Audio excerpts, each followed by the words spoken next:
बचत जर तुम्हाला करायची तर आम्ही म्हणतो की तुम्ही गार्बेज आणि लायबिलिटी तुम्ही अवॉइड करा. आता गार्बेज म्हणजे कचरा आणि कचऱ्याचं डेफिनेशन आम्ही असं करतो की जी गोष्ट जगण्यासाठी गरजेची नाहीये किंवा जिचं पुनर्विक्री मूल्य अजिबात नाहीये किंवा असलं तर फार कमी आहे अशी कुठलीही गोष्ट म्हणजे कचरा. पण घरामध्ये आहे ना फ्रेम वगैरे लावतो. आता फ्रेम वगैरे लावतो, ती फ्रेम नाही बघितली तर सकाळी डोळे उघडत नाही असा काही प्रॉब्लेम नाहीये. म्हणजे ती जगण्यासाठी गरजेची नाहीये. हा, तुमचं घर सजवायला गरजेची आहे. जर तिला विकायला काढले तिचं रिसेल व्हॅल्यू आहे का? नाहीये. असलं तर फार कमी. तुमच्या पसंतीची फ्रेम कोणी घेणार नाही. किंवा आपण टीव्ही घेतो. टीव्ही इटसेल्फ कचरा, पण चला ठीक आहे आपण म्हणू की जगण्यासाठी गरजेचं आहे. पण त्याच्या बाजूला आर्टिफिशियल फ्लावर्स अशी स्टॅच्यूज वगैरे आपण ठेवतो.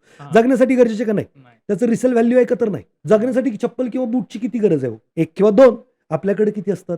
बायकोचे किती, पोरांचे किती? म्हणजे काय, जगण्यासाठी एवढ्या चपला बूटची गरज नाहीये. विकायला काढले तर आपल्या मापाचं आपल्या पसंतीचं कोणी घेत नाहीये.